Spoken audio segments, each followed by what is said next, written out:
Good evening, ladies and gentlemen. We'll start. First of all, apologies for absence. I have apologies from Councillors Toll, Wilkinson and Strachan. Are there any declarations of interest? None. The minutes of the previous meeting on pages 4 to 9. Are these a accurate record? 3. Are there any matters arising? None. Item 5, there are no written questions from the public. Item 6, there are no written questions from councillors. Item 7, there are no petitions. Item 8, the forward plan, pages 10 to 22. Are there any questions over? Very difficult to do the word to Councillor Charles. Questions over? Thank you, Chair. Page 22, the Economic Development Strategy for Harlow. My point on this is, given the circumstances the country is in, with the vote to leave the European Union, something like the Economic Development Strategy and actually all the work undertaken to look at not just the national but local economy here in Harlow, I think is now pressing really important. Will the Chair bring forward this report? Because I think it's actually quite important that we have something like an economic development strategy in place quite soon.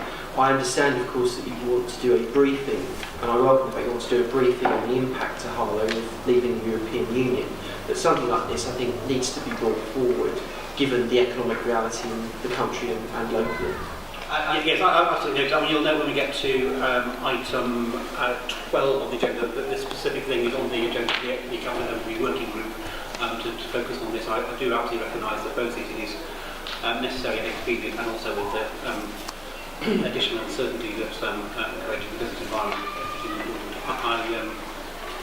I will make some reference to broader economic impacts at full council next week, but the details will come by the working group.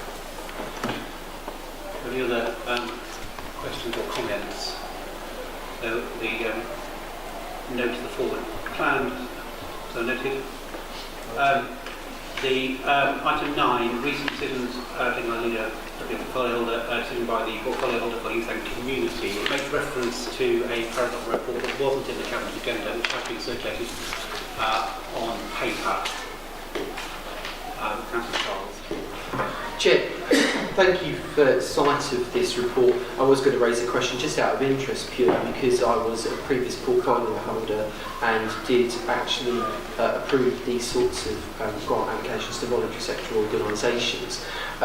It's just purely out of interest, Chair, and I wonder if this is possible. I'd like to see some of the submissions and see how their priorities align with the Council's vision. I take an interest in the voluntary sector in Harlow, and it's just a pure interest. I of course welcome the funding that has been provided to these organisations who are extremely worthwhile in our community, but it's just a pure interest, and I'd like to, just out of interest, have a look at them. Yeah, right, so no further questions or comments, then note to that decision. The portfolio holder delegations on pages 22 to 24. These are pretty much as they have been for some time. I think it's just a noting. So noting. Unless someone's got any questions or comments on it.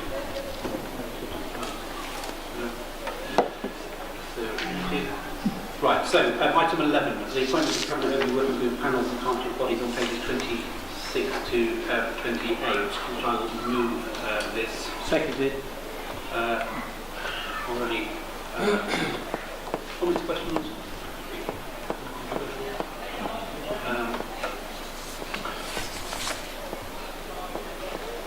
Right, so those are as appointed.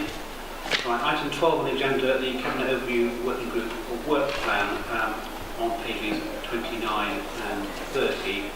And as I referred to earlier, the Economic Development Strategy for Harlow is one of the specific items on the work plan. Are there any other comments, questions? Sorry, I move this. I'll take it to the minute. And I'll second that. There's a recommendation on page 29. Any questions or comments? Yeah. Councillor, you want to? Yes. Sorry, I thought you wanted to. No questions, but comments. Yeah, comments, okay.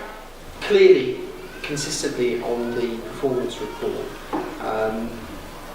the issue for us, I think, is we need to recognise the economic reality that we are now working in.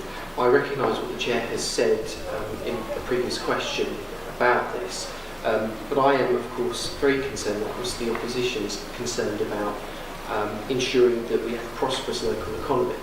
And in the spirit of collaboration, I think it is important that all community leaders work together to realise the reality that we now work in.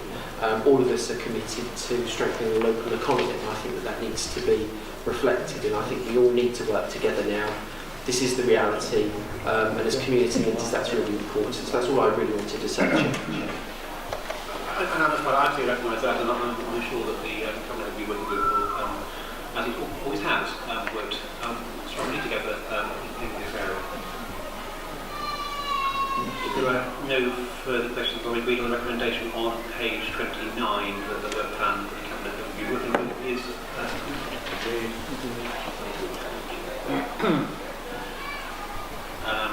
so now we are on item 13, the year-end joint performance finance report on pages 31 to 70, which I will move.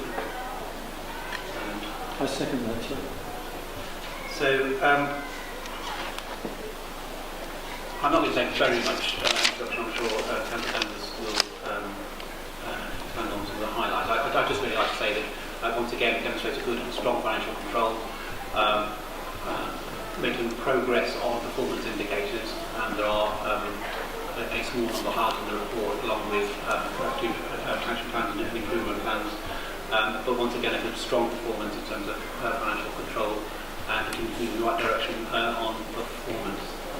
I don't know, might be taking now or... Well, correct.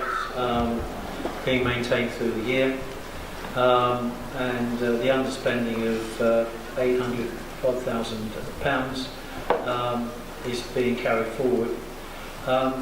This represents a slight adjustment of the general fund. Overall, the general fund has an overspend of just over £200,000, partly because of the volatility of the business rate, and a bit of the uncertainty came from the budget as well in terms of small businesses. And I think we need to actually be very clear in the future about business rates. At the local government conference, it was hardly clear the outgoing minister, unfortunately, because he seemed to actually have some very good ideas. So it's going to be interesting to see what the new minister is going to be thinking about this. But it could actually present quite important financial opportunities for the council. Well, I'd answer any points that are raised, Chair. So, are there any questions? Councillor Carter. Thank you, Jeff. I have to agree that the performance is going well, which obviously we welcome on behalf of the residents. They are really valuable money. I am struggling with the actual numbers, whether there was an overspend on the general fund or an underspend. There was about sort of six or seven different figures as to what it may have been, depending on whether you're including some movements or other movements. But at the end of the day, there was actually an overspend. So overall, it looks quite good. Then I started reading the report, and if I can refer to page 42, which is the Chief Exec's report summary, paragraph 2, I think it's line 6. I'll let you read it. So I can look at it as well, and What do I have? it's the insert amount bit. I think raised a couple of days ago. So I'd rather have it by now that somebody would have spotted it and have prepared the amount to be inserted. Yes, it was spotted after the reports had gone out, and it's 20 million. Serious questions. On page 50, on Housing General Fund options and advice, unfortunately, although we had a Housing Standards Board meeting last week, these pages were not available to us, so I couldn't raise the questions there. Yes, the second part down, increased bed and breakfast costs of increased bed and breakfast costs of £157,000. Now, certainly had this come up last week, I would have asked for more information as to how often we're having to use bed and breakfast, whether there are sort of families involved, and where we are able to locate people. The classification and description in the variance report relates to temporary accommodation costs, not to bed and breakfast specifically. So that is a little bit of an anomaly. We don't put families in bed and breakfast unless there is an emergency. And we use 50% of council stock for temporary accommodation, 50% of around about 150 properties in council accommodation, 50% used for the private sector. But that cost relates to temporary accommodation, not bed and breakfast specifically. Thank you. If it is actually temporary accommodation, then clearly this narrative here is misleading and unhelpful because I do try and follow these issues quite closely, and I was very shocked to see such a huge figure like that. So perhaps if these narratives could be a bit more tightly defined in future, I should be extremely grateful. If I can move on to page 51, interest variation. 85,000 improvement due to additional interest receivable from CCLA Property Investment Fund. Now CCLA, I seem to recall recommending about 5 years ago that was decided not to be used. I haven't seen that name in the financial strategy as being an approved counterparty, and I'm just wondering when the decision was made and what the property investment fund actually is. Yeah, it's a public sector only investment fund that invests purely in property assets. The decision was taken through the Treasury Management Strategy to diversify the Council's Treasury Management activity into that vehicle, and we have been using it now for a number of months, and we receive a dividend on a periodic basis based on the amount that we invested, which was 2 million. Thank you. Yes, I was aware of the organisation. What I'm concerned at is that we tend to keep our reserves or our cash holdings fairly liquid, and we seem to be moving into property, which is a major departure from the Treasury Management strategy. The revised Treasury Management Strategy that was reported to Cabinet and Council back in February extended the option to invest in this fund and was approved and agreed. It gave us an immediate option to use that fund, which we did earlier in this calendar year, and this represents a return from that investment. The intention of the investment is that the return is really principled on the fact that it's generated from the rental income from property rather than the asset value itself. So it's the income streams that are generated from the fund that enable the dividends to be paid. Page 70.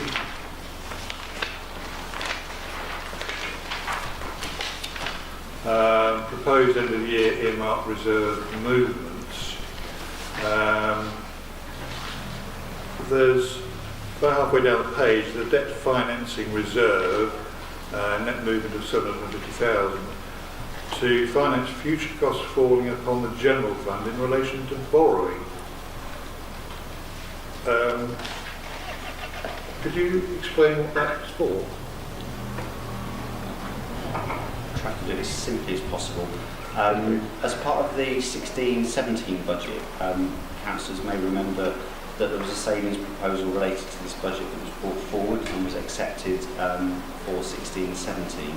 But this relates to the work that was undertaken over the last couple of years, looking at the council's MRP provision and the requirement to set aside funding to meet future debt repayment. It was substantially reduced that from 16-17 onwards, but the figure being contributed here relates to the prior years. Finally, Revenue and Benefits Service Structural Process Review Reserve, it appears the entire, yes, that was created.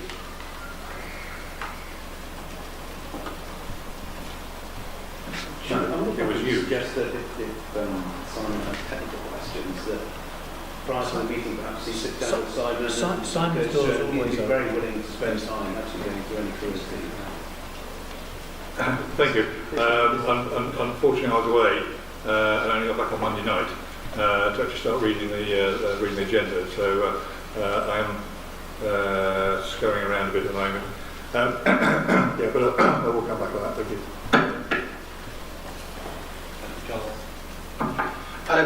Page 67, on the risk register there, if there is a lack of private sector investment and or disinvestment by retailers and landowners in the town centre, because I appreciate the fact that in the comments it says the council maintains frequent contact, as I'm sure it does, with landowners and so on. All I just want to know is what type of interactions you have with them and how regular that occurs.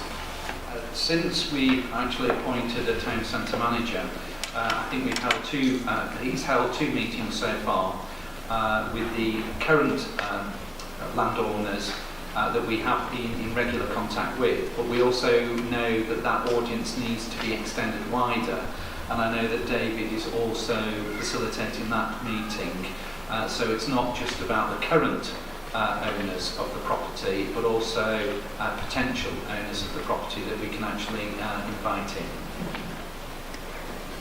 Thank you. I wanted to ask questions around the overspend on the general fund. If I understand right, Councillor Danvers was saying that the reason for the underspend was because of uncertainty over the business rates collection. Is that correct? Yes. Yeah.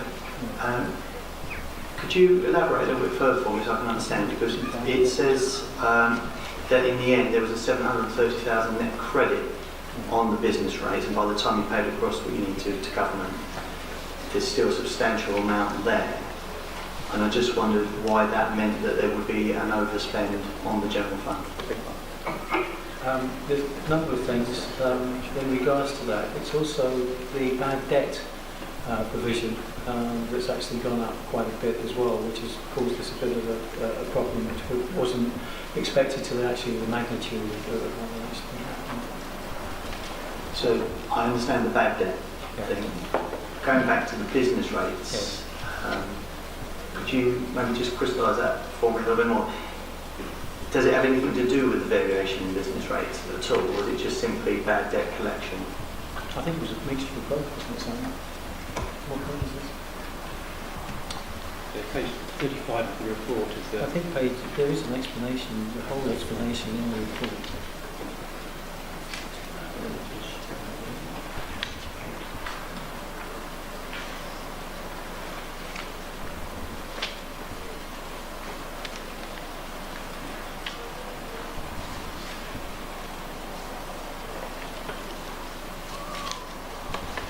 If you look at collection fund business rates, it explains the way in which the government have actually changed some of the scheme. It was what I referred to earlier on in terms of the budget, in terms of small businesses. And paragraph 16 on page 35 actually gives you much more detail in regards to that. And then further down on 19.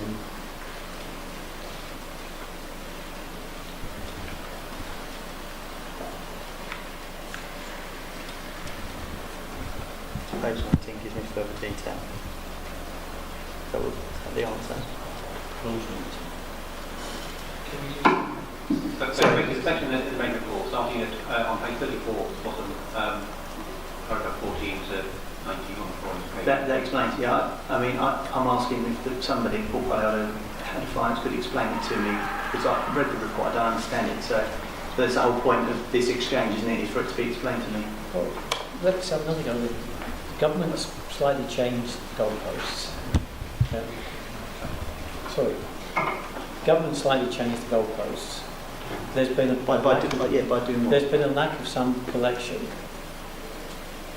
And I think there's actually been, in terms of small businesses, there's been the further relief that's actually been given to them. And in regards to the bad debt provision, but I think in terms of the actual detail, Simon, can you help us? Yeah, I'm certainly try to. What we tried to set out in the report in paragraphs 14 through to 19 is as simple an explanation as we can provide for what is now quite a complex arrangement for the council in terms of business rate collection and the way that has to account for that. Essentially, back in 2013-14, we set aside a significant sum of over 1.3 million to reflect the fact that there was now large volatility in the whole arrangement for business rate collection for the council, and equally for some of the precepting bodies. So we made our own reserve of 1.3 million.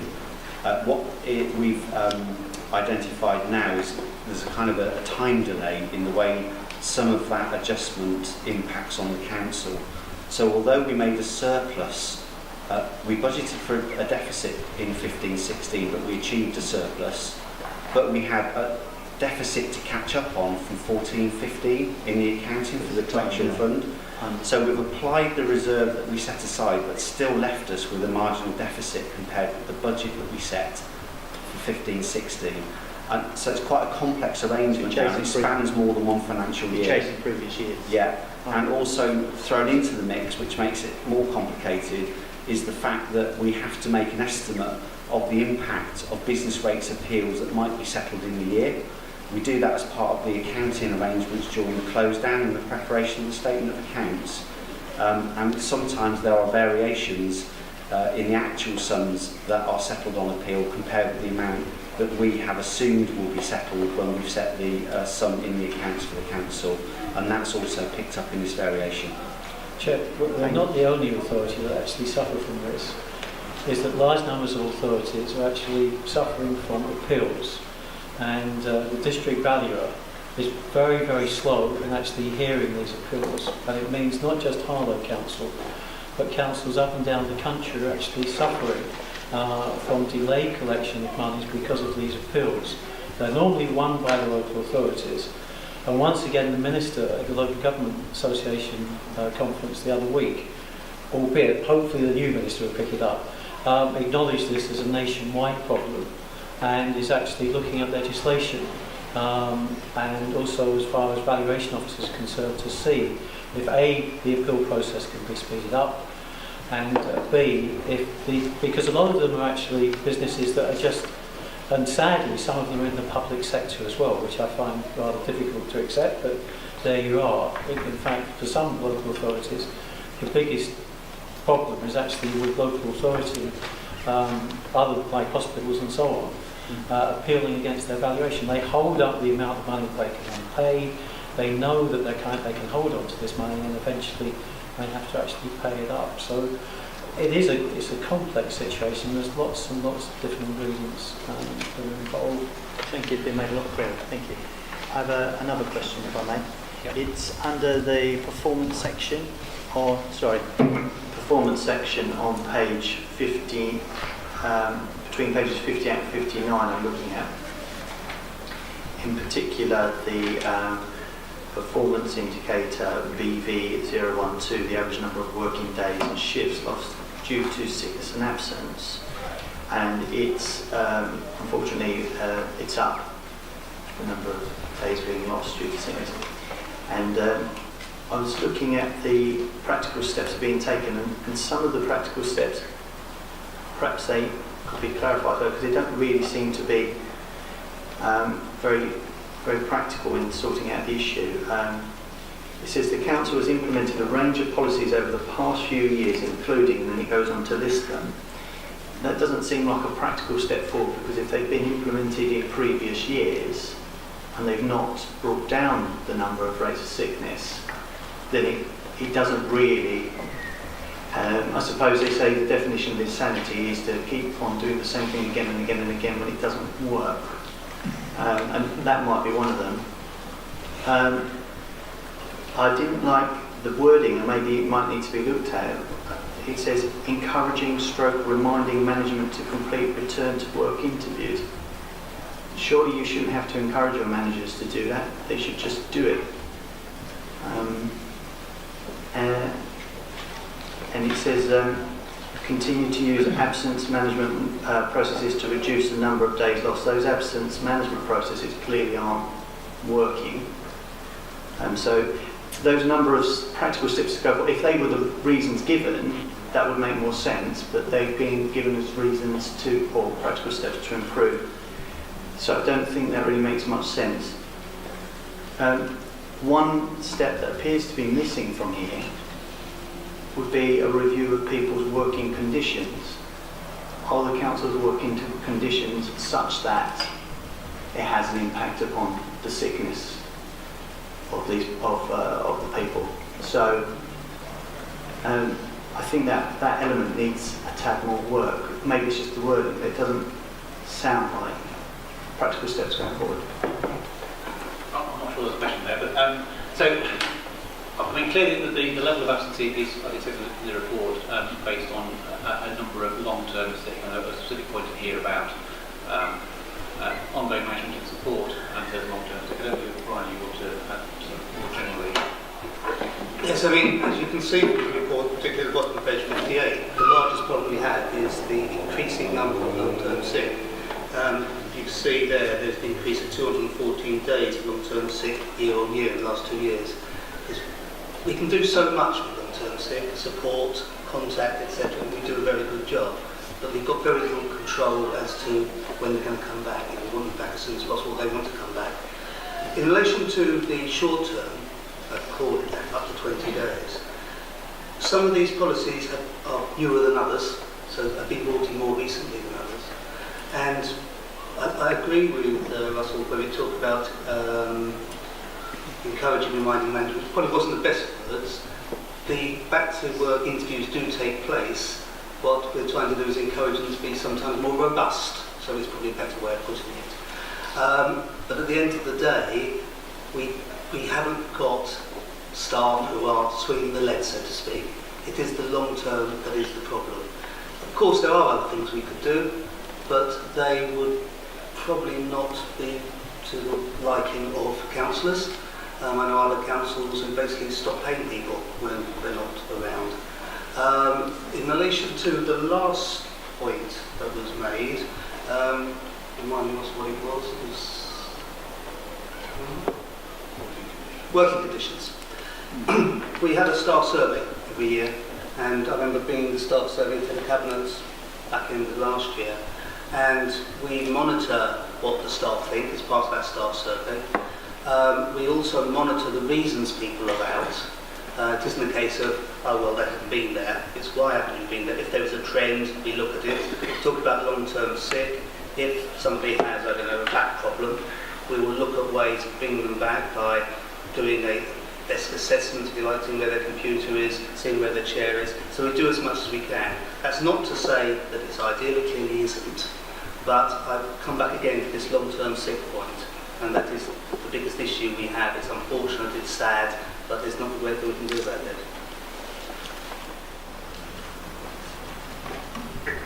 My final question on this section, Chair. Thank you for your dialogue. Thank you for those answers. They seem very reasonable answers.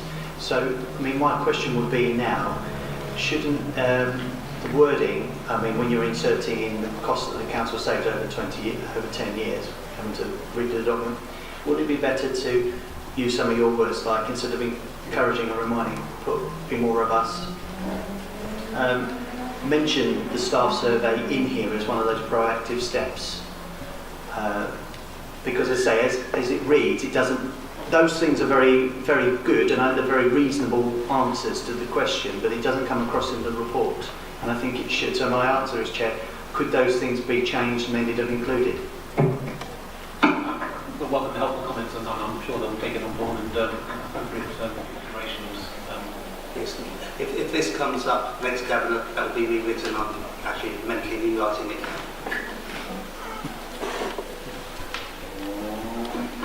Any other questions or comments?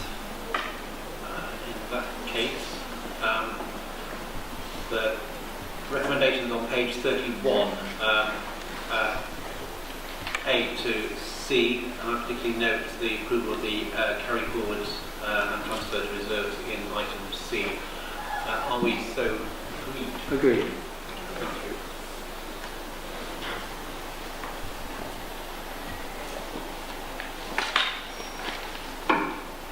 So on to item 14, the housing revenue account outturn report. The year, despite the uncertainties that have been caused by government announcements.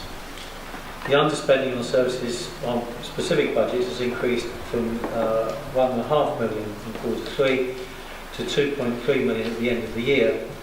And the main reasons are actually set out in the report, but they include the increased vacancy saving of £300,000, the lower home loss payment of £370,000, and the additional insurance savings with increasingly having a purge on false claims and so on. There's actually, and Simon's done sterling work on this with his staff, of 150,000 local authorities have been subjected to false claims in the past, and I think those people are actually moving on somewhere else now because they realise that local government's no longer a soft touch. So overall, there will be a variance of £700,000 at the end of the year once it's all totted up. Thank you. The housing and non-housing capital are underspent by a total of £3.6 billion and £3 million respectively. The housing variation is in line with Q3 forecasts. Non-housing variation represents a £2 million increase when compared with Q3's report.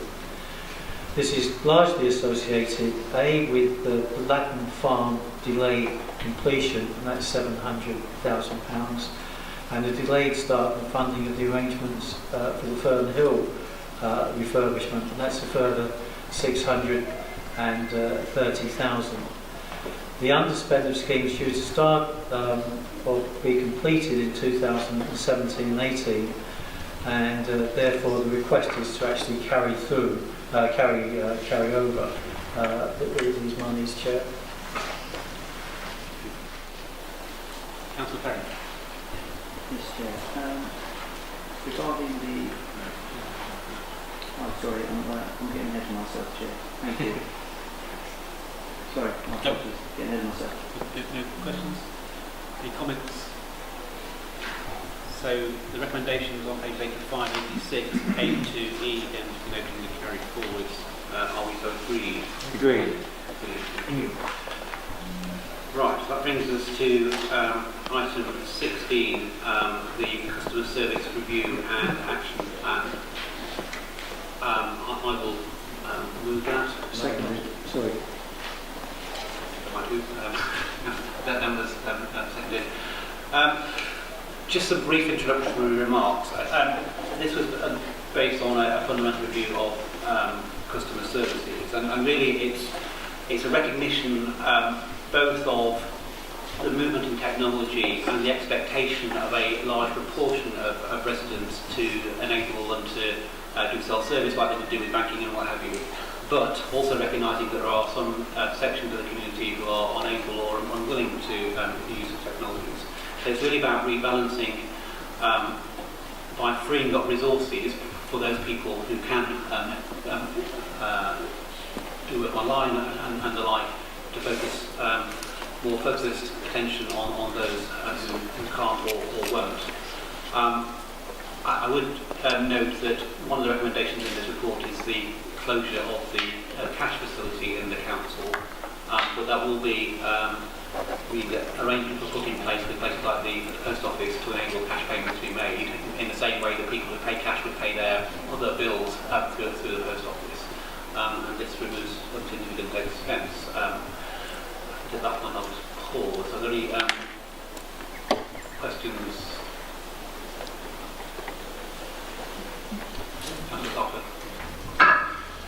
Thank you. Very interesting, challenging, and probably overdue report. Lots of sort of quite good ideas and quite good information in there, obviously including the sensitive ones. If I go just got some questions on Appendix A, the action plan. Page 110, item 2, consult with customers. There's no actual cost involved in the consultation process, which would suggest to me that it's going to be an extremely small consultation. I'm just wondering what the council had in mind. We're hoping some of the work we're doing with the LGA and the customer consultation, community engagement will help with that work. So it will feed into the LGA work. We don't anticipate there'll be a cost, but of course it will be kept under review. So, and the study that's been done by the LGA has been funded by the LGA, not by the council. Sorry, can I inquire as to what the nature of the consultation will be? And if it's being undertaken by the LGA, how specific will it be to Harlow and contact Harlow and in sort of channel shift thing that we're looking at? So the work that the LGA are doing is not a general study. It's based on 4 pilot areas, Harlow being one of them. So they are specifically looking at customer engagement, tenant and resident engagement more broadly in Harlow, not as a general report. And along with pilots in other areas of general customer engagement will be used as sort of case studies and exemplars for the rest of the country. That's how it's being done. So your study question, how studying to Harlow, very specific. It's been done in Harlow for Harlow Council, just happens to be funded by the LGA. I would have thought that, had we, the council, you, the council, been able to attract the LGA to come in and do this work, and actually pay for some of the work that we would otherwise have to do, there might have been some mention of it actually in the report as to, the support we're actually getting from elsewhere. Anyway, that's just a comment. So we turn to page 111 and item 10. Looking at total cost of savings, staff saving, there doesn't appear to be any anticipation of any costs that alternatives may fall to the council. Having looked at some of these things before, the main alternatives are things like PayPoint or through the post office, which have considerably higher transaction costs and also delays in actual receipt of funding. But it's surprised that there isn't any cost for that bit of work. Well, the report does mention that in year 1 it'd be cost neutral, so the offsetting the additional charges for other payment methods would offset the savings of actually cash handling inside the council plus the staff and all of that sort of stuff. I'll add into that, but we just say typically that it will be cost neutral because of that compensating effect. Yes, in year 1, but they will be recurring costs every year thereafter. But yes, but there are recurring costs of delivering the cash service in-house as well. I mean, not just the staff to do it, but under cash handling costs, there are other administration costs and what have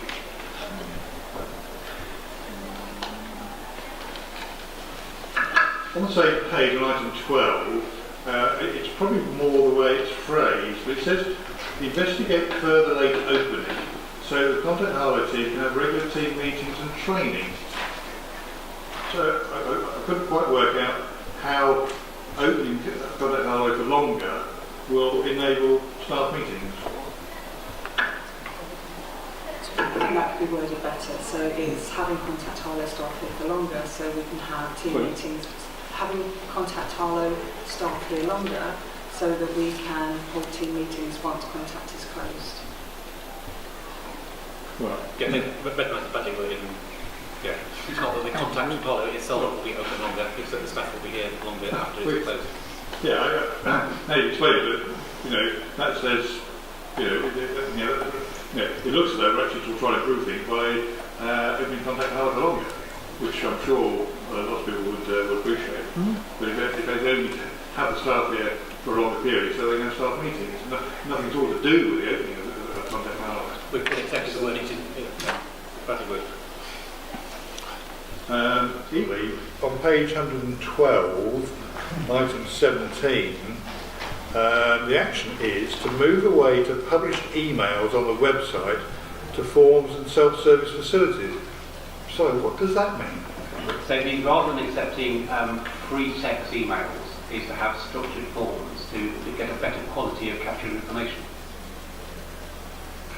So on the website, rather than just publishing an email address, and you get a free text email which may or may not contain sufficient detail to deal with the inquiry, that we have forms that direct people to the sort of information, and that will improve the quality of the information. Well, it's standard customer service practice. Why don't you say so? Well, to be fair, it does. It's a new way, from published emails, perhaps a typo on the website, to forms and self-service facilities. Okay. And I presume that on number 18, where we're talking about e.g. Keir Harlow calls being double process, you will actually be talking to the HTS programme teams to make sure their systems actually talk to each other. Yes.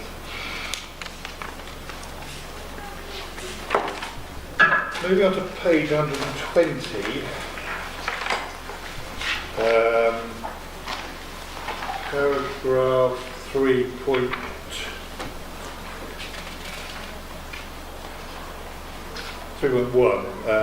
penultimate dash point. It says, in Great Britain, 22 million households had internet access in 2014, up from whatever figure. Do you have a figure for Harlow?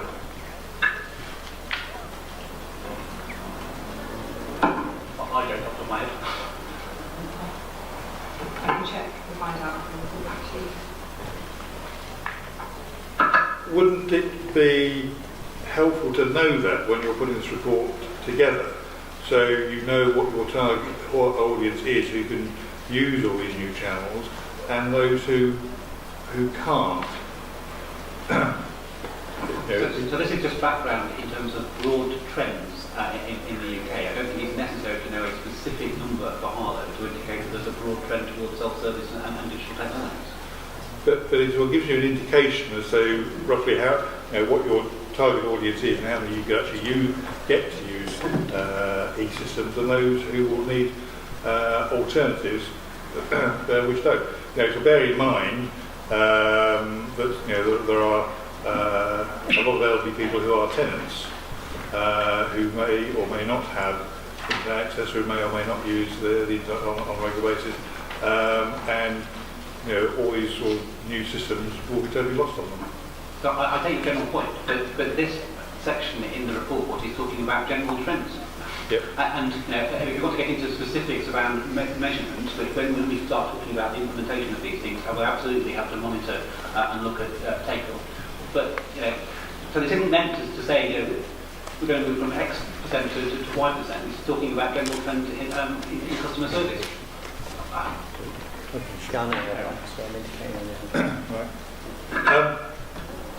On page 121, 322, again it's a piece of background information which is totally meaningless and totally irrelevant.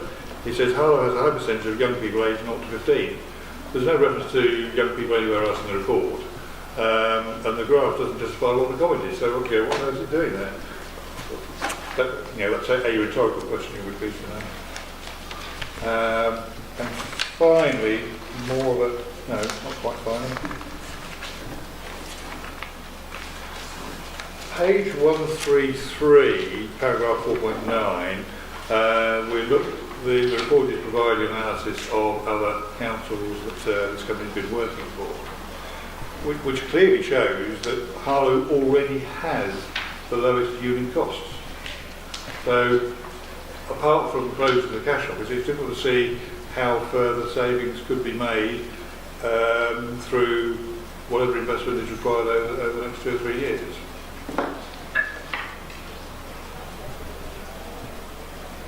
So which particular section are you referring to? Well, page 132, 4.9 costs. The average cost per transaction for Harlow is £1.13. The average transaction cost for Ipswich is £1.49. The average transaction cost for Oxford City Council is £2.22. And the average transaction cost for South Kesteven is £1.43. So I say, we've already got the lowest average transaction cost. So, it's difficult to see the justification for spending a lot more money when we've already got low transaction costs, and it'll be difficult to go any further. So you look at the table for Harlow and the difference between face-to-face, telephone and website. So the average cost of a face-to-face transaction is £11.44 and the average cost of a website transaction is 32 pence. I think it is incumbent on this council to get to optimise both in terms of expenditure but also in terms of being able to focus resources on the more vulnerable. The fact that other councils are worse is neither here nor there.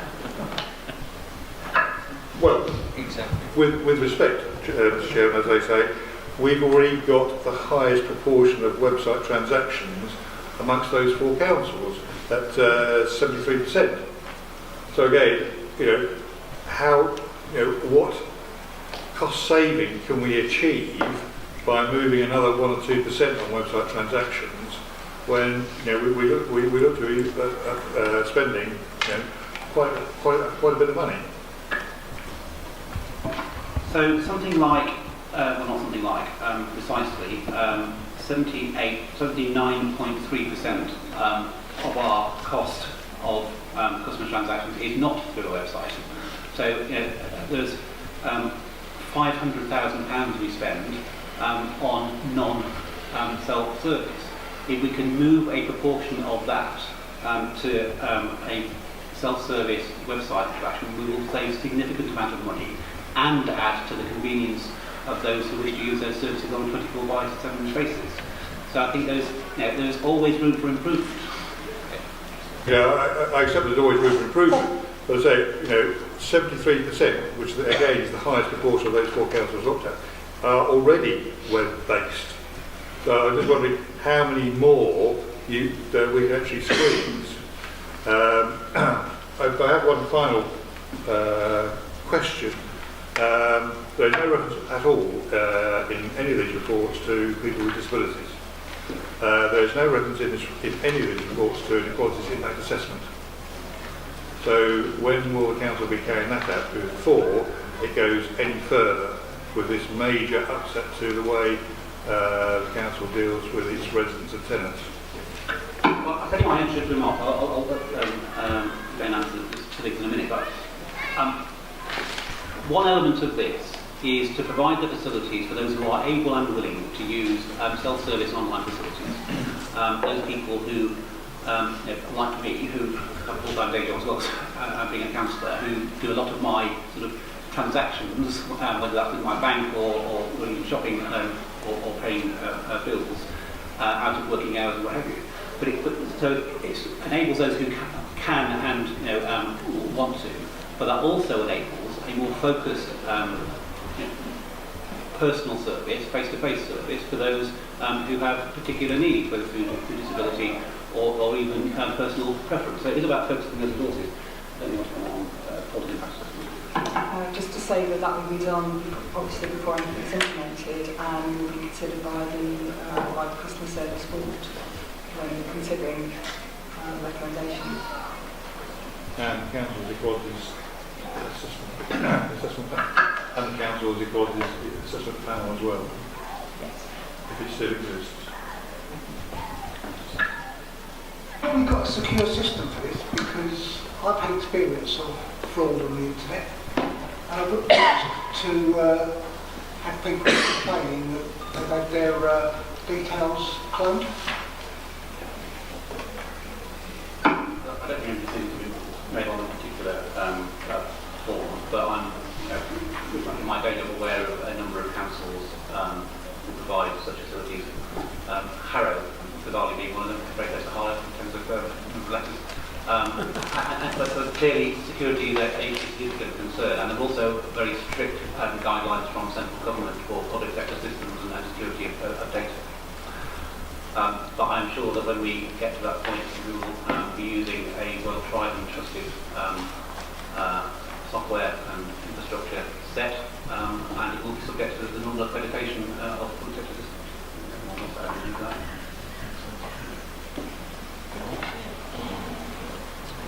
Thank you, Chair. Coming back to the planned closure of the cash office, it mentions in your report under the background section, point 28, that it will require alternative solutions, which you've alluded to, for example, people using post office, etc. The cost, which is estimated to be similar amount in the first year, so the savings will be realised in further years. Upon what evidence do you base that estimate? The estimate is current staff costs plus security costs. So 50,000 a year staff costs and 10,000 security costs. I think there's some estimates been made of the well-tried commercial models with places like post office for the charges that they make for receiving payments. That's my question. Has anyone spoken to the post office and asked how much it's going to cost? Not much particularly detail, but they are widely available, and I'm sure people provide things on the internet trying to do the commercial model. And I think that these things are, in terms of the broad parameters, these are negotiated on a specific case-by-case basis, but they are well established things like that. We already use the facility for some of our payments anyway, so we know the current cost. It's whether or not if volumes increase, we are able to negotiate a lower volume price. Yeah, that's the evidence then. Thank you very much. That's what I wanted to know. Moving on, in the further report, section 4, it talks about, it says on page 126 of the, 127, it says, some staff suggest that customer contact generated by the cash office provides the opportunity to identify other emerging needs or issues which, if left unaddressed, may develop into more serious problems. People are tottering off to the post office to make their cash payments. How is that side of things going to be addressed? Because that is a very direct, immediate port of call. We don't have to go on the website to find out these issues. Is that being taken seriously in the planned closure? We'll still be able to do face-to-face interviews and contact Harlow if people need it, and with whole systems thinking, we'll hope to be able to take a whole picture of our customers and build up a picture of their needs. So I think there are improvements.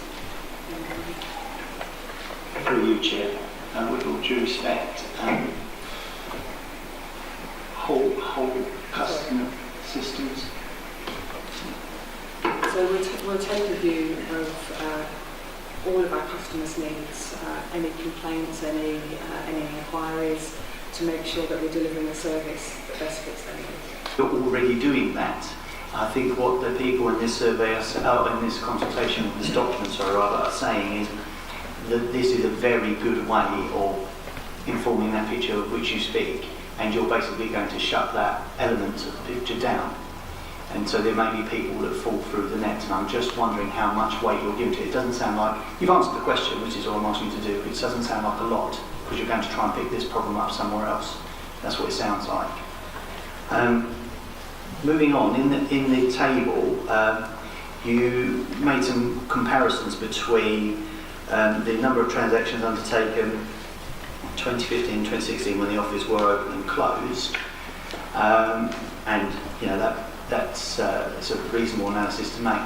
has any analysis been made of what happens in terms of delayed payments, people falling behind when this has happened? Because we're talking, this is more focused on the number of people that are using it rather than the impact of that change.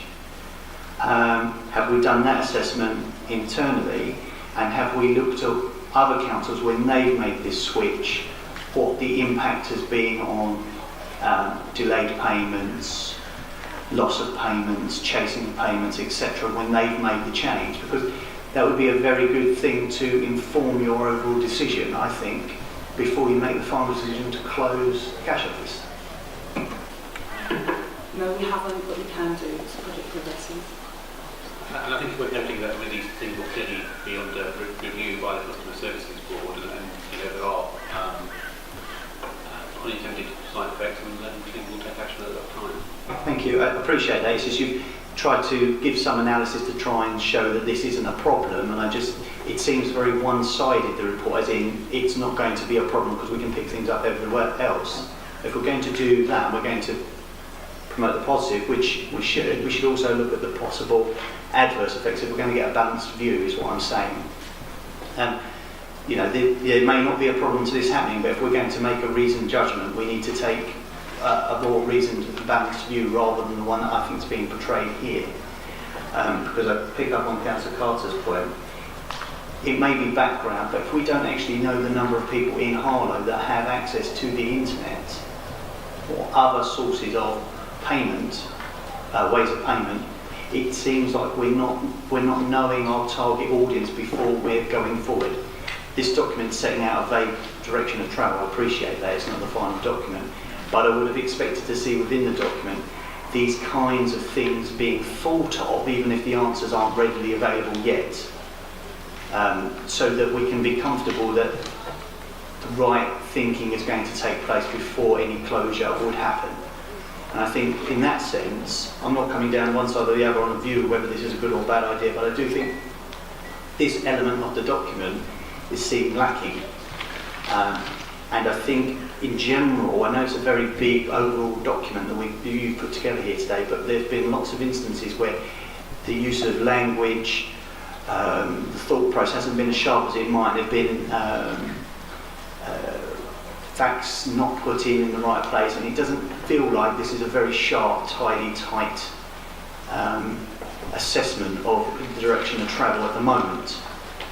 And I would urge that maybe more is done in the future to present something with a little bit more rigour. Thank you, Chair. I note your comments, Councillor. I also note that the actual planned closure of the cash office is not until 2018-19 too, so there is some time to make sure we get this right before actually doing it. Councillor Charles.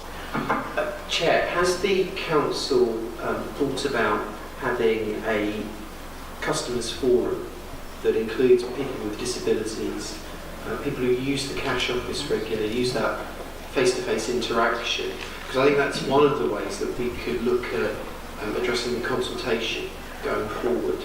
I mean, I know in the report that you've said, and I welcome the fact that we're going to have a customer services board and amalgamate that with the ICT board to look at all these issues. And there's a lot in the report that I would welcome to enhance customer services, but particularly on engagement with those who use these services, I think that would actually be a helpful addition. Just like your thoughts on that. I would hope and expect that item 2 in the action plan, which talks about consulting with customers, does that precise thing. It's about making sure we do engage with groups with different needs, based on whatever that is, whether it's on disability or otherwise, to make sure that we tailor the final solution appropriately. So, yes, I obviously take the point. I think yes, we do need to make sure that different customer groups and segments, their specific needs are addressed. And just follow a question on that point on consultation. I think it would be incumbent on this council to set out rapidly a strategy for that consultation engagement and to set out an indication now of how you're going to do that and when that's going to be achieved, because I think actually this is one of the most important parts of actually getting this right. And it's just not reflected. I appreciate the action plans. It's just some brief bullet points on what is going to be achieved under each heading, but actually I think that consultation piece is particularly important. So we as an opposition would like to see that action plan on consultation accelerated and some communication from the council in the coming months about how that's going to operate. Officers will take those remarks on board when the consensus board and the action plan is fleshed out. The next question I have, one of the benefits that has been seen across councils is having an opportunity for residents to have a key contact when they have a complaint. Now, don't get me wrong, I've been and actually sat with Contact Harlow and recognise the excellent work they do. But I think one of the best ways to achieve better customer interaction is by having a face, a personality, an individual that residents can go to outside of their council and so on that want to report these sorts of issues to officers. Some councils have looked at having a local complaints ombudsman as such, not in such a grandiose title as I'm explaining it, but to have that focal point, to have that individual, so people feel that there's a personal interaction. Because I think those sorts of services that councils have done actually breed better customer engagement. That personal service, I think, needs to be reflected more in this report. I'd just like your thoughts on that. Unfortunately, I'm going to repeat something I said a little bit earlier. So it's about, individuals will have their own personal choice about how they make contact with an organisation, and some of that's based on ability in terms of whether they're comfortable using the internet or whatever, and some is based on personal circumstances and what have you. So this is about making sure that those people who prefer a sort of self-service mode, so they can do it at in their own time when the office isn't open necessarily at weekend, which is where I do most of my sort of household administration. But that does allow then for those people who either can't or don't wish to use those self-service facilities to get a more personal service. And one of the notes in here is about having appointments to enable that more quality time. So I absolutely understand that there are multiple different sort of customer segments, getting to sort of marketing jargon, and each one of those has different needs and aspirations and design. We have to work out how we address all those things. But I think it's absolutely clear is there is a trend for more and more people as the high proportion of 0 to 15-year-olds, as noted in the report, get to an age where they're paying council tax or whatever, who will want to use, not just want, but expect to use self-service digital technologies. So I do get the point. So when it comes to this personal contact, I mean, it's clear that's something that will have to be worked out in the detail. But hopefully by doing this channel shift in the jargon, to enable those people who can and want to do so, you then free up not just cutting down costs, but free up resources to focus on individual needs and those who can't. That's a bit of a long return to a sort of short question, but I hope you get the thrust of where I'm going. Yeah. The next question I have, it's covered on page 106, and look, don't get me wrong, I welcome the fact that there's this acceleration of development of the My Harlow self-service portal. I think this is particularly important for some of the people that you've spoken about, Chair, and having that access to information online is important. I see in the action plan, yes, it's planned for 17-18 at a cost of 100k. Look, I'm very much in favour of these sorts of portals because it ensures people have access to information online, and I recognise all of that. But what I would like to see, I think our opposition group here would like to see, is development of that action plan and to have a look at that and have sight that as soon as we can of how that's going to move forward as quickly as possible, because I think that is really important in terms of driving home the kind of customer interactions that you would want for a certain portion of people who want to use that service in the future. So I welcome that. The other comment I want to make, Chair, is I completely agree with what Councillor Perrin and Councillor Carter have said. I think we need to be very careful when we're analysing the do's and don'ts about removing a cash office. Obviously, Epping Forest Council is one of those councils that still has a cash office, and I think that that's particularly good for that community. But what Councillor Perrin has said quite rightly is there are a number of numbers here to try and justify the potential of getting rid of the cash office and making that saving. But what we need to identify, and that's why I've spoken about consultation and having a forum for those groups, people with disabilities and residents who use those services and like to go to the cash office. We need to understand that impact before we rush to a decision. And Councillor Perrin and Councillor Clark are quite right on that front, and I completely agree with them. To me, there are some good elements in this strategy, and it is very encouraging. A number of these initiatives, like the My Harlow portal, should have been in place a lot sooner. But ultimately, I think the only way this is going to move forward in a constructive way is to get that consultation right. And I know that you've recognised the importance of that moving forward. But for me, that is something that this opposition group will look at closely. Thank you. Are there any further contributions? I need to find where the... Right, so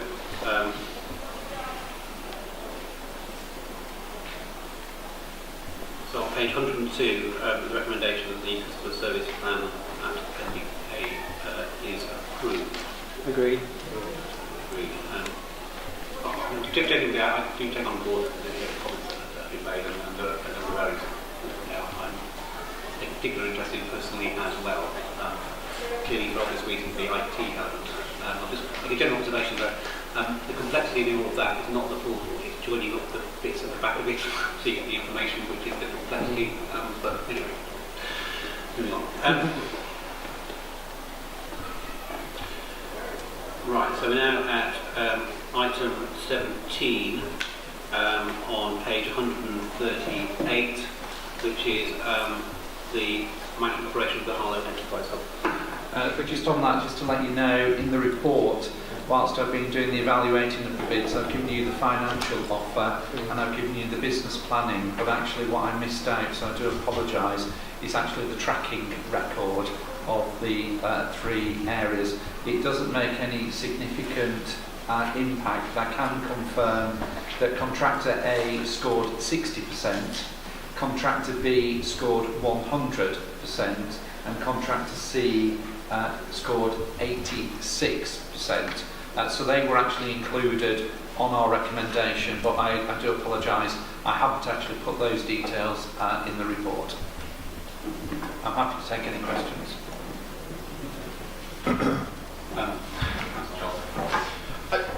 Chair, I completely welcome this report.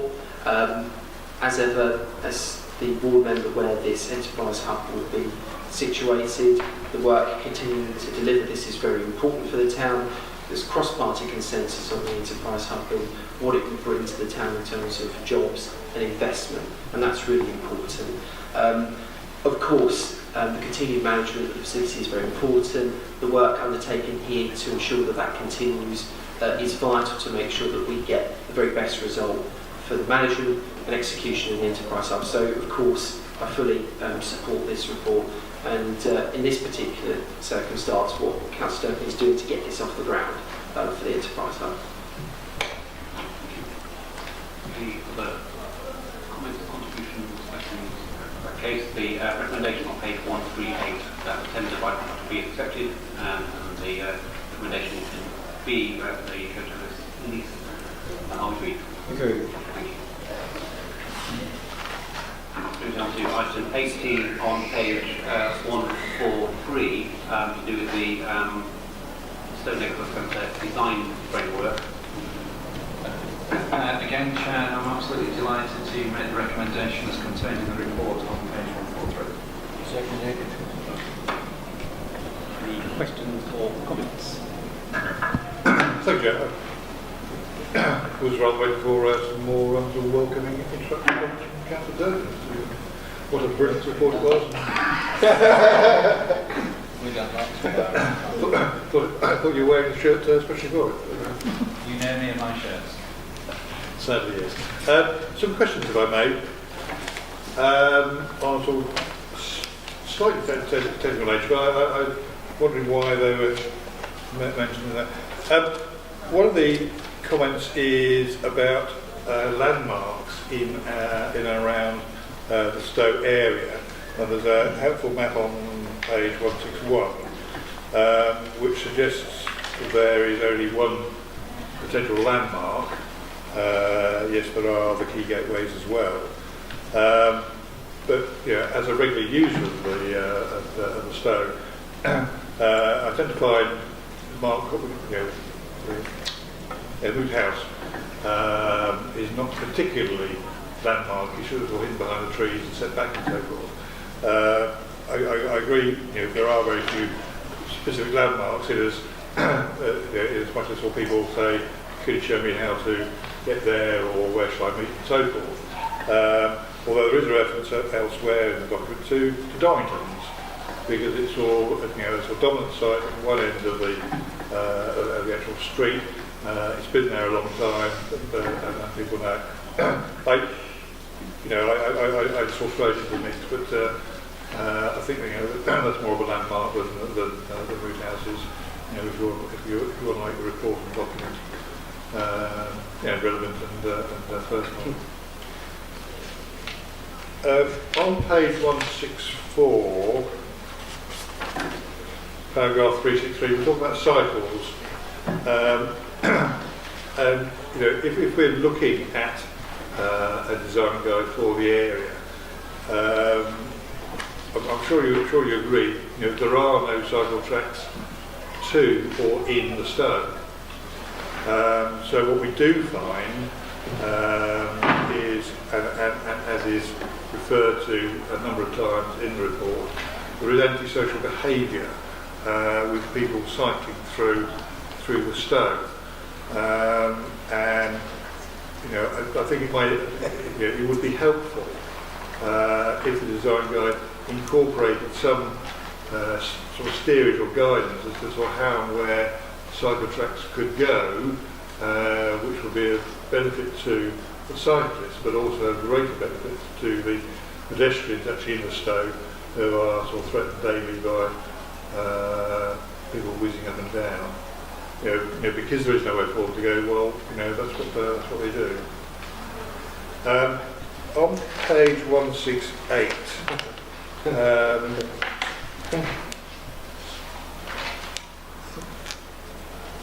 there's a reference to the parking square by Dorrington's and Moot House.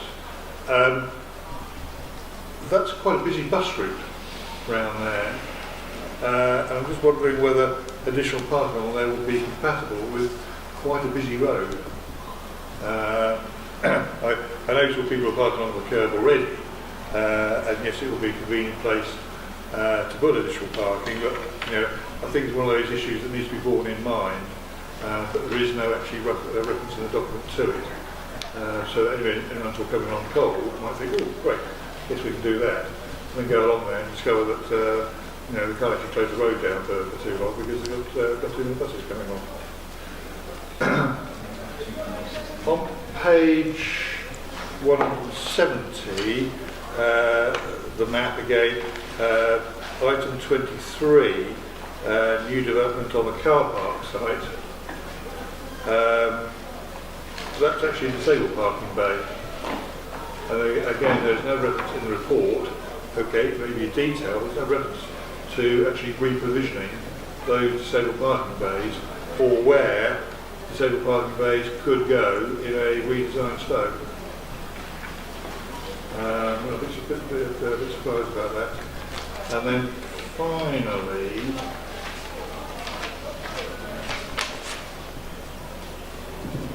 oh yes, page 178. The last paragraph there, 637, refers to removing the single-storey rear extension to create more space and enhancing the landscape treatment with adjoining pressures for car parking. Could you just elaborate on where the single-storey rear extension is, or what it is?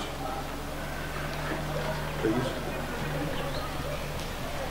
Okay, thank you all very much. I think you've given me 4 questions, or possibly 5, so if I miss one out, I do apologise. I have to say that this report was done in conjunction with the councillors and other partners within this particular area. So I'm not taking ownership, but I'm taking responsibility for the report.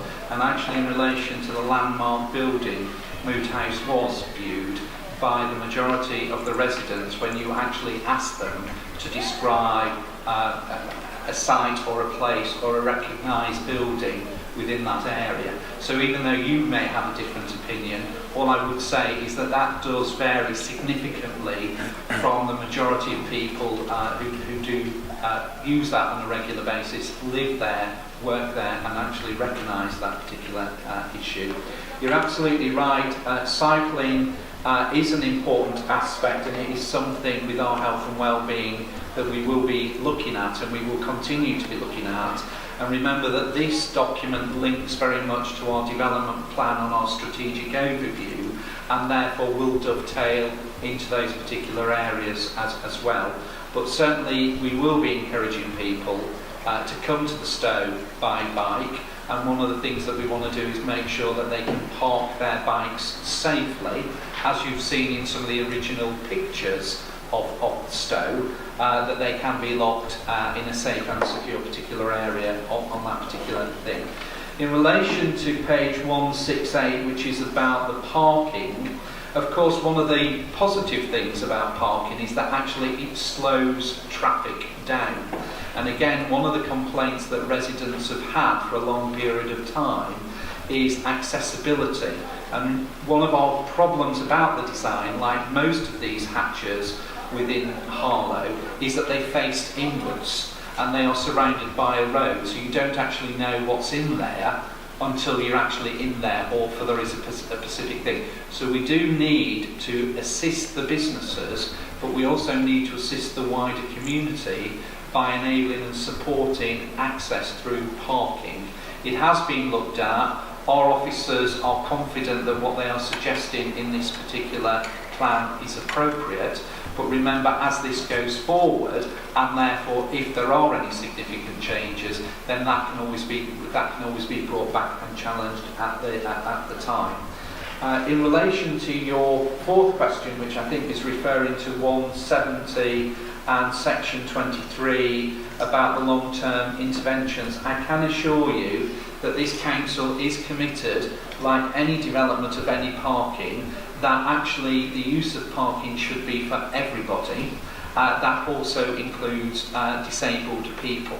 So that therefore, whilst this report does not go into the finite detail that you are aspiring to, you can actually have a completely assurance as part of the long-term issue is that a percentage of any parking that is produced by this council will include a percentage, a recognised percentage, to enable all residents to enjoy the luxury and the splendour of the Stowe moving forward by actually having appropriately placed disabled areas.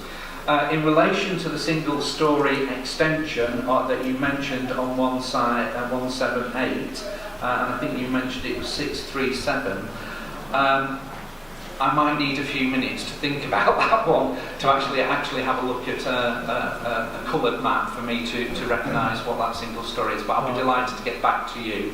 It does exist, it's just I'm struggling to actually find it in my brain at the moment. I hope that answers all the questions that you asked. Thank you.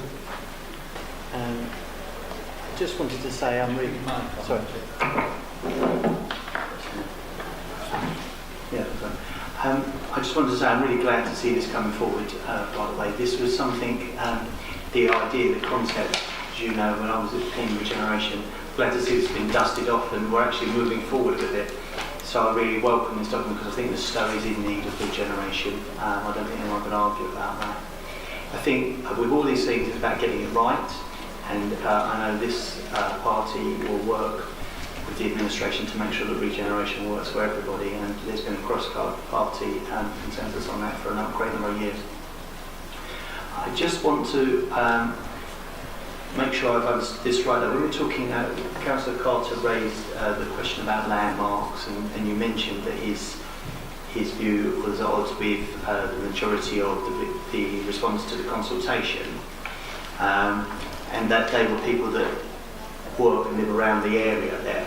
I believe. I've looked, there's only 14 people that actually responded so far to any consultation, so it's not by any measure a significant sample. And I know at least 2 of these people don't even live anywhere near the area, and they don't own a business there. So I would like to ask by what means the consultation was actually undertaken and how we actually sorted people. I understand some of them are self-evident, they own businesses there or they've got a community association in the area, but I can see a couple of people that I know don't even live or work in that area, so I want to know how they came by the consultation, yet others may not have, because I'm worried it's a very small sample. I suppose that's my concern. Well, first of all, can I welcome your welcome comments over this particular issue, and I think it just reinforces the issue that whilst we're concentrating on trying to develop the town centre, these local hatches, which actually provide a vital service to our local community, not only in the basis that there are shops, but there is employment and opportunities and meeting places, are as equally important. And I know Russell does know that sometimes these things do take a bit of an age to get to this particular point, but I do welcome those particular issues. I can give you the response in relation to the consultation, but certainly I still disagree with you. It may have only been 14 people, but I think I agree with the 14 people that if someone asked me what was the landmark of the Stowe, and I think if we asked anybody in this room tonight, but we've given the game away, I suppose, they would probably agree with me. But let's not lose that, because actually all it is a mere statement. It's only saying that was the view. It will not make any substantive change or anything to actually the key issue, which is that we can actually use this as a framework to go forward, to assist in the development, assist in the planning, and assist in enabling for us to reach the aspirations that we want for this particular area. Yes, I perfectly agree with the majority of what you said, Councillor Durcan. My question around the consultation was not what the landmark was. That's people's choice, people's preference. My main question is around who was consulted and how they were consulted, how we found these people. And I wonder if you're unable to give me an actual response now, could you give me a written response, please? Because, as I say, we're meant to be consulting people in the local area. I know some of these people don't live there. And it's just, as the main reason for that is primarily because we want to get it right and we want to include as many people as we can. It's not about whether the views these people have expressed I agree or disagree with. It's not that. I just want as many people as I can involved in the process, I suppose. And I want to be confident and ensure confident that as many people have been involved. If you actually look in the bulk of the document, and if you actually look at Appendix B, page 194, that actually also tells you the list of the consultees that we actually dealt with. And then if you actually go to page 199, that also explains that we held a consultation process between Monday the 1st of June to Monday the 29th of June. I'm assuming that's where, that was last year, I'm assuming that was where we got the 14 people from. But it's all in the documents, and it's my understanding is that the responses of those consultations can also be retrieved from this document as well. Thank you very much. And on page 175 there's about 3 other different consultation events as well. Thank you. Thank you, Chair. Tony, can you ask, is this going to be a cycle-free zone?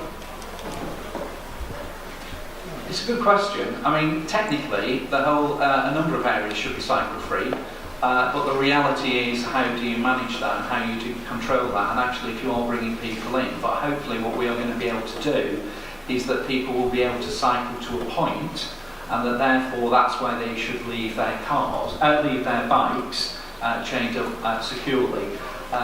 It's a bit like the town centre, that everybody knows the rules, but people have a tendency to choose to ignore those rules. So it may well be about management when we get to that particular point to remind people. But certainly we will not be putting bike areas within where the shops are. They will be on the periphery, so that they actually know that actually if they're going to come into the shops, they will have to park their cycle there and lock it. You can't remind one of your colleagues that you don't cycle through the stone. One of my colleagues? Yes. Oh, all right. Oh, all right. Then report that colleague. So, have you got any further comments on the document in hand? No. In that case, the recommendation on page 143 that the supplementary planning document attached is approved. Are we agreed? Agreed.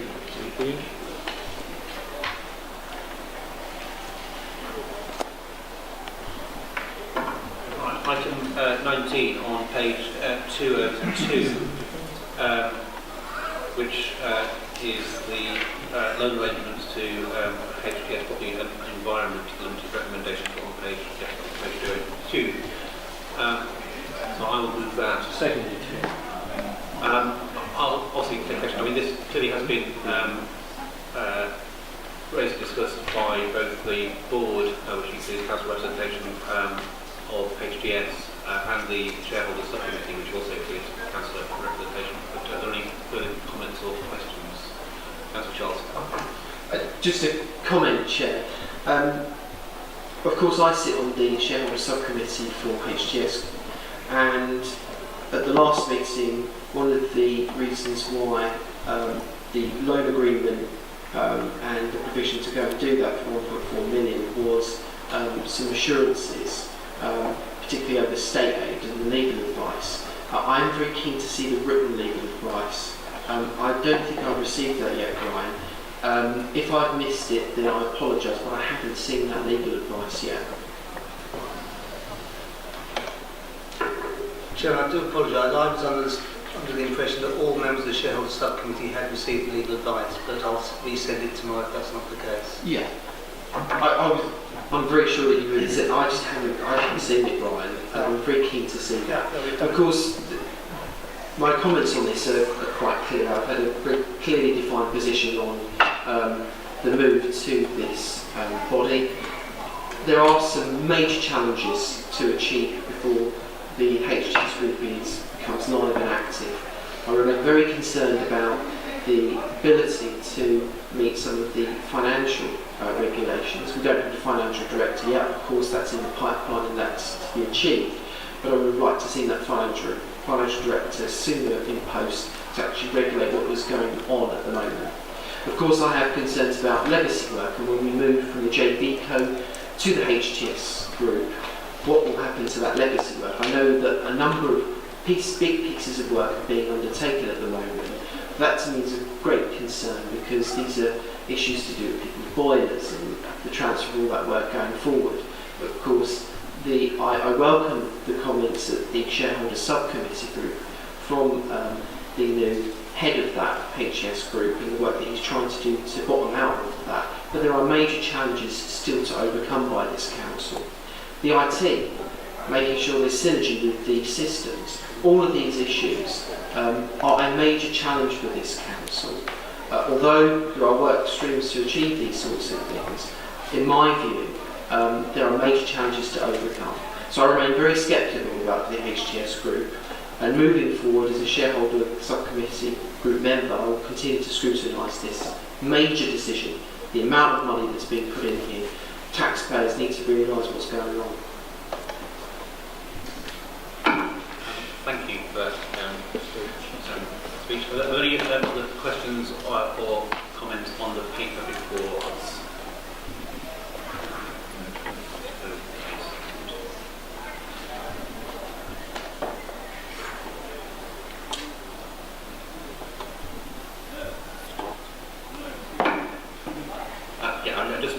I'm sure you'll be aware the Finance Director takes up post on October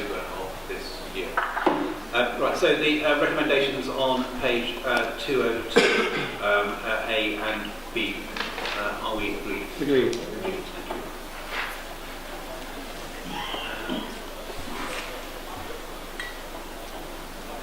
Right, so moving on to the referral from the Audit and Standards Committee on page 205. So moved, Chair. And I will second, this is about the adoption of the annual governance statement. Are there any questions or comments? No, so are we content to approve the annual governance statement 2015-16 on page 205? Agreed. Agreed, thank you. And then we have basically the minutes for various, the minutes for various panels. This is item 21 on the agenda. Are we content to note them? We items of urgent business. I've just got one brief comment. We are going to ask the chair of the council to convene a special meeting of the council on the 31st of August. Clearly that's at the discretion of the chair of the council, but specifically to discuss spatial options in regard to the local plan and issues arising around junction 7A or proposals for junction 7A of the M11. By which time we expect to have had the output of the consultations that concluded just over a week ago. So this is just really a note for your diaries for the moment. I'm happy to sort of briefly talk about this subject, but but the point is there'll be a full debate on the reason why the sort of urgency, by the way, is in order to maintain a timetable that gets us for full consultation around autumnish this year, and the local plan to have examination in public early 2017, and to get that synchronised with the local plans of Uttlesford, East Hertfordshire and Epping Forest. It's important that the council as a whole take some key decisions about some elements of that. There will clearly be reports sent to all councillors prior to the meeting. It is an important event, and I'm just sort of noting, I need to note the date in your diary for the moment. You can get there. Yes, Chair, just to emphasise the point that you just made, there will be obviously full documentation being available to all members prior to that special council meeting, but there will also be a meeting of local plan panel where obviously there will be an opportunity for lots of discussion and questions about the issues that will come before the special council meeting. But I know that some of the issues were already discussed at the last local plan panel, which was held quite recently, and obviously those issues need to be considered further in a much more formal setting, because obviously, as the leader has said, we are rapidly approaching the point with our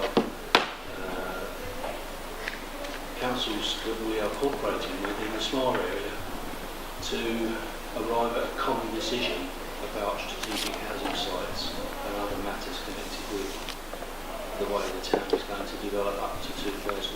So that's the reason why we have to have, or we're hoping to have, a special council meeting. Happy to take comments. I'll just, prior warning, I really don't want to debate the subject in the round at this meeting. That's what the Central Cabinet is for, but I'm happy to take the general questions. I think I attended the working group and over the last couple of years. I do feel, given the scale of some of the options available to us and the reasons why, it would certainly be beneficial to members perhaps have a briefing beforehand, so that can be asked without sort of setting hairs running around like this. It's all to a much way to understand it. So when we come to full council, we have a comment from a position of knowledge rather than ignorance. Whether it will be trying to get a planning officer or a group meeting, I'm really flexible over that. So I will also express my surprise that you expect a response to the consultation by, well, certainly 3 weeks before that date. Because from memory, Essex will be coming back to the final plan until about the end of the year. So, second, I'll come back to you. So on that very specific point, Essex County Council's plan when it was done a small preview was to have the full output of the consultation prior to the next cabinet meeting of Essex County Council. What